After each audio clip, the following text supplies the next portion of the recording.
चुनावी साल में नगर निकाय कर्मचारियों की चेतावनी, अगर 7वां वेतन जल्द नहीं मिला तो होगा आंदोलन।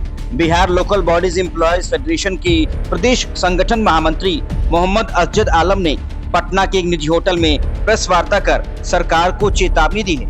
उन्होंने कहा कि जिस तरह से बिहार सरकार नगर निकाय के कर्मचारियों की बात नहीं मान रही है, हमें मजबूर होकर सरकार के खिलाफ पटना की सड़कों पर उग्र आंदोलन करना पड़ेगा। फेडरेशन की तरफ से कहा गया कि जिस तरह से स्थानांतरण और वेतन आयोग को लेकर सरकार टाल मटोल कर रही है, सरकार को इसका खामियाजा भुगतना पड़ेगा। राज्य कार्यकारिणी समिति के सदस्यों के साथ नगर निकाय के कर्मियों अधिकारियों पर हो रहे उपेक्षापूर्ण नीति, उदासीन रवैया के खिलाफ, नगर विकास विभाग के खिलाफ हम लोग जो प्रेस कॉन्फ्रेंस कर रहे हैं। हम लोगों को जो मुख्य मांग है, उस मांग को लेकर कई बार सरकार से वार्ता हुआ, लेकिन सरकार से वार्ता होने के बाद सरकार कभी भी उस वार्ता के बाद कोई पत्र जो है हम लोगों को महासंघ को नहीं दिया कि हाँ ये कमेटी बना करके इसका समाधान का रास्ता निकालते हैं। बशर्ते इनसे प्रताड़ित पीड़ित होकर के हम लोगों ने हाईकोर्ट में केस किया। हाईकोर्ट में डबल बेंच में ऑर्डर भी हुआ कि यह सारा अधिकार जो सरकार के द्वारा समाप्त कर दिया गया है, यह अधिकार नगर निकाय को वापस दी जाती है। उसके बाद सरकार सुप्रीम कोर्ट चली गई और हाल में भी पिछले महीना भी नगर विकास मंत्री और प्रधान सचिव से वार्ता हुआ। उस वार्ता में भी वार्ता सकारात्मक पूर्ण बात रहा।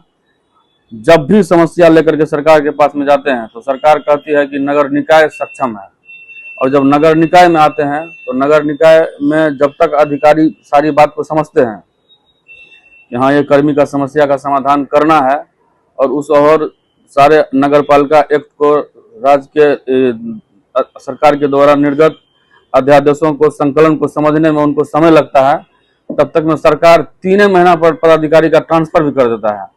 सुप्रीम कोर्ट का आदेश है कि विशेष परिस्थिति में 2 साल पर ट्रांसफर किया जाए। सरकार के चीफ सेक्रेटरी का हाल में पत्र निर्गत हुआ है। उन्होंने चिट्ठी में स्पष्ट लिखा है कि जो विशेष मतदाता ग्रहण पुनरीक्षण का कार्य चल रहा है, उसमें जो पदाधिकारी उसमें प्रतिनियुक्त हैं उनका ट्रांसफर नहीं किया जाए।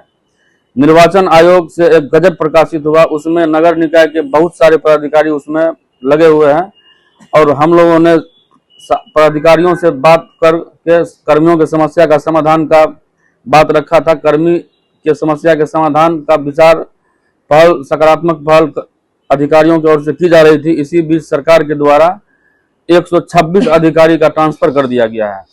इस ट्रांसफर के खिलाफ में भी माननीय उच्च न्यायालय पटना में यह मुकदमा दायर किया गया है, और इसका जो है सुनवाई बहुत जल्द होना है। इसको लेकर के एक दाऊद नगर के भी कार्यपालक पदाधिकारी भी केस किया है, जिसमें सरकार के द्वारा हाईकोर्ट के द्वारा उनको स्टे भी दे दिया गया है, और स्टे देने के बाद 4 सप्ताह के अंदर हल्फनामा दाखिल करने के लिए कहा गया है।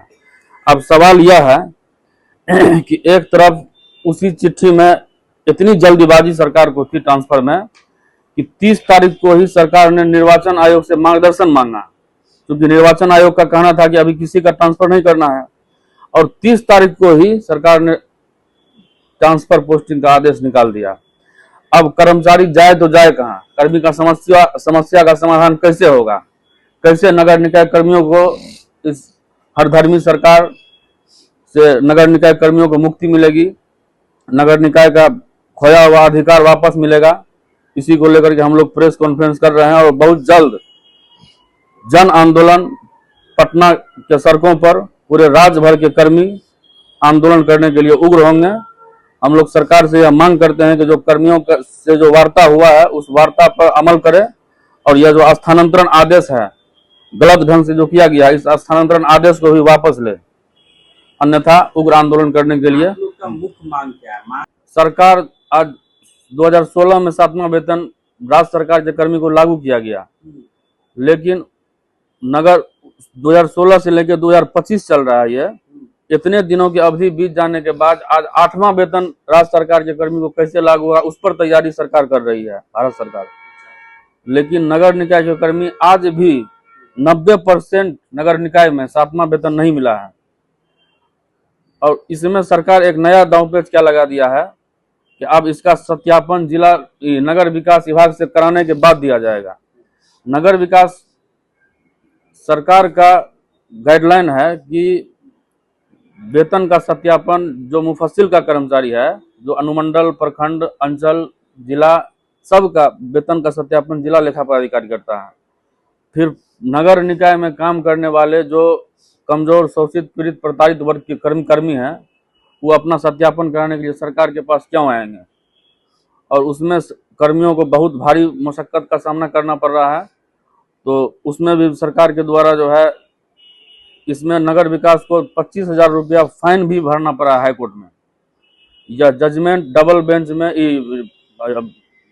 एमजेसी किए हाई कोर्ट में। अब मान्नाबाद के बाद प्रधान सचिव को फाइन 20,000 रुपया, 10-10 हज़ार 2 बार, एक बार 5,000, यह राशि उन्होंने, पिटिशनर हम ही थे उस केस में, मेरे खाते में वो पैसा जमा किया गया और 7वां वेतन लागू हुआ। लेकिन उसके बाद भी अभी उस पर कोर्ट ने आदेश दे दिया 7वां वेतन देने का, लेकिन कोर्ट की बात को भी सरकार अवहेलना कर रही है। कोर्ट के आदेश के बाद सरकार ने नोटिफिकेशन जारी कर दिया, लेकिन उसमें एक पेंच लगा दिया कि अब इसका सत्यापन नगर विकास से आके करवाइए, उसके बाद आप वेतन लीजिए। अभी कौन सा वेतन मिल रहा है? अभी हम लोग को 6ठा वेतन मिल रहा है। बहुत सारे ऐसे नगर निकाय जहाँ 5वां वेतन मिल रहा है। कितने कर्मी होंगे टोटल? हम लोग करीब 22,000 कर्मी हैं पूरे बिहार में। और दूसरा मांग ये है, जो दैनिक मजदूरी पर काम कर रहा है, जो संविदा पर काम कर रहा है, जो आउटसोर्सिंग पर काम कर रहा है, उसके सेवा नियमितीकरण का, श्रम संसाधन विभाग का जो रूल है न्यूनतम मजदूरी का, उस पर अमल नहीं किया जा रहा है। उस पर सरकार का स्पष्ट निर्देश जो है नहीं जारी किया जा रहा है। तीसरा मांग यह है कि जो विधवा, नगर निकाय में पारिवारिक पेंशन जिनको मिल रहा था, उनके पारिवारिक पेंशन में अनावश्यक रूप से उनको प्रताड़ित करने के लिए उनके कुछ नगर निकाय में पारिवारिक पेंशन को बंद कर दिया गया है। जबकि मेरे पास में नगर विकास का एक चिट्ठी भी है। और बिहार नगर पालिका कर्मचारी एवं अधिकारी पेंशन नियमावली 1986 जो बनाया गया, जिसे 1/4/87 से प्रभावी किया गया, हमारे टोटल 7 सूत्री मांगे हैं।